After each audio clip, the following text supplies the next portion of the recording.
I call Joe Hayes. Before I begin my discussion, I just want to acknowledge Dame Thea Muldoon. She was the powerhouse, I believe, behind Sir Robert Muldoon. And I want to say haere rā, moi mai. There is one other person that I would like to acknowledge. She is a dear friend of our families. Her name is Mrs. Nellie Buckman, and she passed away just recently. I'm sure that she's hand in hand with Dame Thea on their way to heaven. Okay, so with that, I am pleased to stand to support the Exclusive Economic Zone and Continental Shelf Environmental Effects Amendment Bill. It is not a rewrite bill. This is a bill that we're addressing the transitional issues for current petroleum and gas operators. It is an opportunity for us to take this bill and to make sure and ensure that those operators in the oil and gas industry are being given a fair and opportunity to make sure that everything, all the work that they're doing is within the rules of our Environmental Protection Agency work. Mr. Speaker, in 2011, our Maui field, we had an outage there for 5 days. And as many people have discussed it in the House today, that 5-day shutdown cost the gas consumers $40 billion. $40 billion, Mr. Speaker. $40 billion that we can't stand here and say that that is acceptable. It was unacceptable, and so we needed to do something about that. Mr. Speaker, oil and gas is our 4th largest commodity after dairy, meat and wood. And I can tell you it's $2 billion worth of GDP per year that the government, that is brought in, and the government receives $800 million of that. That fund that is received in from the government helps to go ahead and help pay for health services, education services, some of our public services that the people of New Zealand are the beneficiaries of. And I believe that that is very important for the well-being of our country and our people. I am pleased, Mr. Speaker, that Labor is supporting this bill, albeit they had 9 long years in government and they did nothing. They did nothing to protect our environment. When ahead, 34 wells drilled, there were no environmental protections for this country. 34 wells drilled, nobody knew about it. But then we found out and we blew the lid on that, Mr. Speaker. 34 wells drilled without any protection for our environment. And so it was this national-led government that has brought in the Exclusive Economic Zone Act that set up the Environmental Protection Authority to look after the well-being of our environment. Last year, Mr. Speaker, I was fortunate, and I am fortunate to belong to our Blue-Greens caucus. And last year, thank you. It's a very good caucus committee and is well known and well respected amongst New Zealanders who know all about us and who are members of our caucus committee.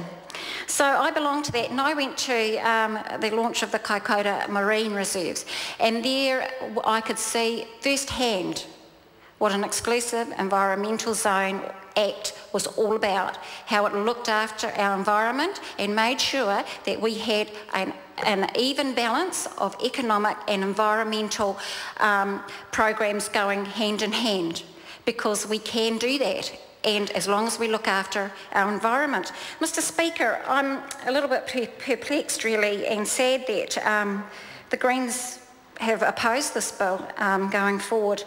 I thought that that's what moving into select committee would give them an opportunity to discuss.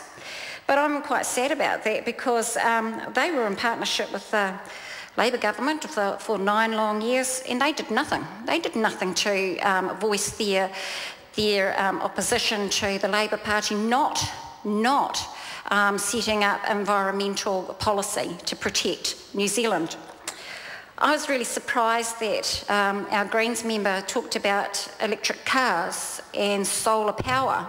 When they were there in partnership with the Labor Party, they never even got a voice in, and they weren't heard. And why was that? Because I think there's no respect there. There's no respect for that coalition, unlike our coalition partners, where we have a lot of respect for our coalition partners, and we do listen. We listen to our partners. I can tell you that now.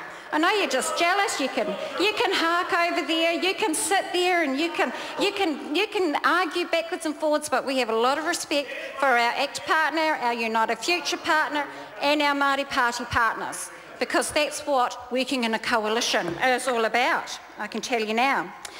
It's great that New Zealand First over there is going to support the bill into the back to the Select Committee. I'm really pleased about that, because, you know, then you can really see environmental policy at work led by national-led government. You can really see that at work, Mr. Speaker.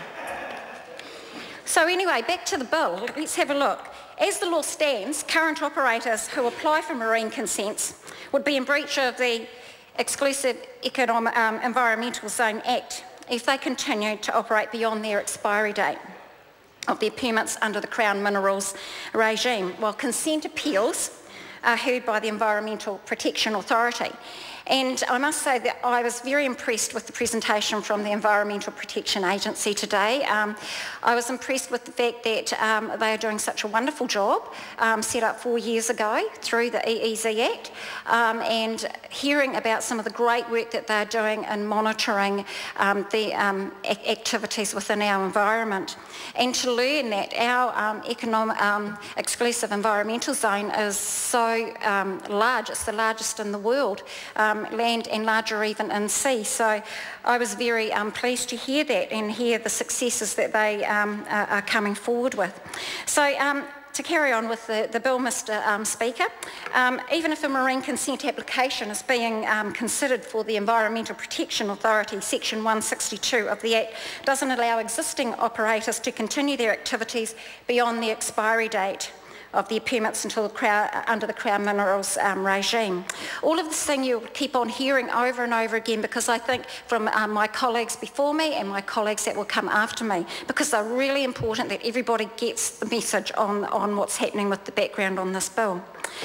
Okay, so obviously these are affected directly with the dates of permit expirations by Shell Todd Oil Services, of the Australian Worldwide Exploration, or AWE, as it is known as, the 24th of November 2025, OMV New Zealand Limited, the 1st of December 2027, Origin Energy Resources, or Origin is known 26th of June 2031.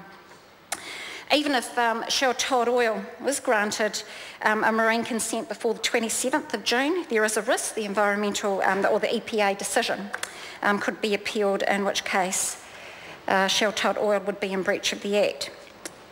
So we all know that they didn't apply early enough, and that there needed to be some sufficient time for some appeals, and we know that.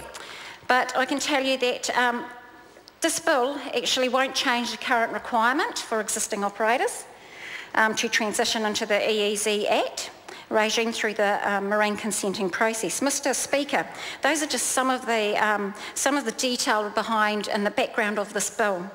I just want to kind of wind up my kōrero by saying that, you know, our natural environment for this national-led government, it is our greatest asset. You know, I talked about our marine reserve in 2014 and the work that we have done there. We believe, as I said before, that economic and environmental policy can and must go hand in hand. We cannot let an outage like the Maui gas field in 2011 happen again. The oil and gas industry is vital to the New Zealand economy. You've heard all that. You've heard what we do. 800 million into areas within health, education and the social sector. You've heard how important it is as a commodity for our economy, for exports fourth behind dairy and meat and wood. And Mr. Speaker, you've also heard that, you know, as I said, $800 million in taxes come back into this economy. Mr. Speaker, I'm proud to support this bill, the first reading of this bill back to the Select Committee, and I look with interest and as it is shepherded through the House through to its final approval at the third reading. Mr. Speaker, I commend this bill to the House. Thank you.